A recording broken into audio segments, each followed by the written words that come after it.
प्यारे बच्चों नमस्कार, मैं नर्मदा ठाकुर, जिला मंडी, हिमाचल प्रदेश।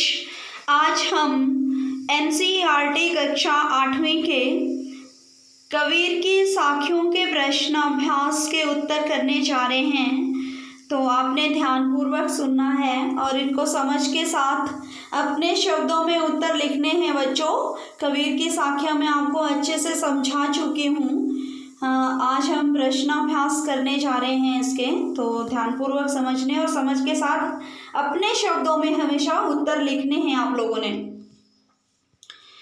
पहला प्रश्न है हमारा, तलवार का महत्व होता है, म्यान का नहीं। उक्त उदाहरण से कबीर क्या कहना चाहते हैं, स्पष्ट कीजिए। तलवार तथा म्यान के उदाहरण द्वारा कबीरदास ने जाति पाति का विरोध किया है। कबीरदास कहते हैं कि किसी मनुष्य की जाति मत पूछो, क्योंकि उसके व्यक्तित्व की विशेषता उसके ज्ञान से होती है। ज्ञान के आगे जाति का कोई अस्तित्व नहीं है। इसी संदर्भ में कबीरदास कहते हैं, जाति ना पूछो साथ की, पूछ लीजिए ज्ञान। मोल करो तलवार का, बड़ा रहने दो म्यान। तो प्यारे बच्चों, किसी भी सज्जन व्यक्ति की जाति नहीं पूछनी है, उनसे हमें ज्ञान प्राप्त करना है, ठीक है ना। उनकी शक्ल पे जाना है और ना ही उनकी जाति पे जाना है। उनके पास जो ज्ञान का भंडार होता है उसे हमने प्राप्त करना है, ठीक है बच्चों। यही है कबीरदास के कहने का मतलब। अभी हमारा दूसरा प्रश्न है, पाठ की तीसरी साखी जिसकी एक पंक्ति है, मनुआ तो दहुदिसी फिरे, यह तो सुमिरन नाही के द्वारा कबीर क्या कहना चाहते हैं। तो इसका उत्तर है बच्चों, केवल माला जपने से या मुंह में राम नाम का जाप करने से ही ईश्वर की प्राप्ति नहीं होती है, बल्कि ईश्वर की भक्ति के लिए एकाग्रचित होना पड़ता है। यदि हमारा मन चारों दिशाओं में भटक रहा है और मुख से हरि का नाम ले रहे हैं, तो वह सच्ची भक्ति नहीं है, यह केवल दिखावा है, ठीक है प्यारे बच्चों। तो दिखावा नहीं करना है। जब भी भगवान का नाम लेना है तो सिर्फ उन्हीं में अपना ध्यान लगाना है, ठीक है। ऐसा नहीं कि ईश्वर का नाम माला फेर रहे हैं हाथ में और मुख में राम राम कह रहे हैं, लेकिन ध्यान किसी और ही काम का कर रहे हैं, तो वैसे सुमिरन का कोई फायदा नहीं होता है। तो अगला और तीसरा प्रश्न है हमारा, कबीर घास की निंदा करने से क्यों मना करते हैं, पढ़े हुए दोहे के आधार पर स्पष्ट कीजिए।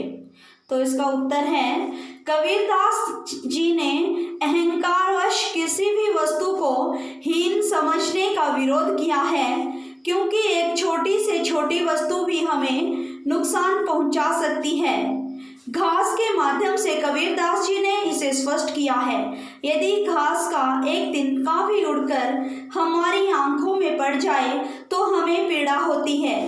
इसलिए हमें इस घमंड में नहीं रहना चाहिए कि कोई हमसे छोटा या हीन है। हर एक में कुछ ना कुछ अच्छाई होती है, अतः किसी की भी निंदा नहीं करनी चाहिए, ठीक है बच्चों। निंदा नहीं करनी चाहिए, क्योंकि निंदक नियरे राखिए, आंगन कुटी छुआए, बिन पानी साबुन बिना निर्मल करे सुहाए। तो प्यारे बच्चों, अगला और चौथा प्रश्न है हमारा, मनुष्य के व्यवहार में ही दूसरों को विरोधी बना लेने वाले दोष होते हैं। यह भावार्थ किस दोहे से व्यक्त होता है। तो इसका उत्तर है बच्चों, मनुष्य स्वयं अपने व्यवहार से किसी का भी मन मोह सकता है, अथवा अपने व्यवहार से ही शत्रु बना सकता है।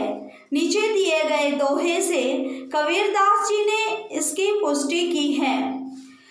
जग में वैरी कोई नहीं, जो मन से तल होए, या आपा को डारी दे, दया करे सब कोई, ठीक है प्यारे बच्चों, जब हमारा मन ही सही नहीं होता, हम खुद ही ऐसा व्यवहार करते हैं दूसरों के साथ, तो हमारे दुश्मन तो स्वतः ही बन जाते हैं। अगर अच्छा व्यवहार करते हैं तो हमारे दोस्त बन जाते हैं। ठीक है, इसलिए दूसरों के साथ कभी भी गलत व्यवहार नहीं करना चाहिए। जो हम खुद के लिए चाहते हैं वैसा ही व्यवहार हमें दूसरों से भी करना चाहिए।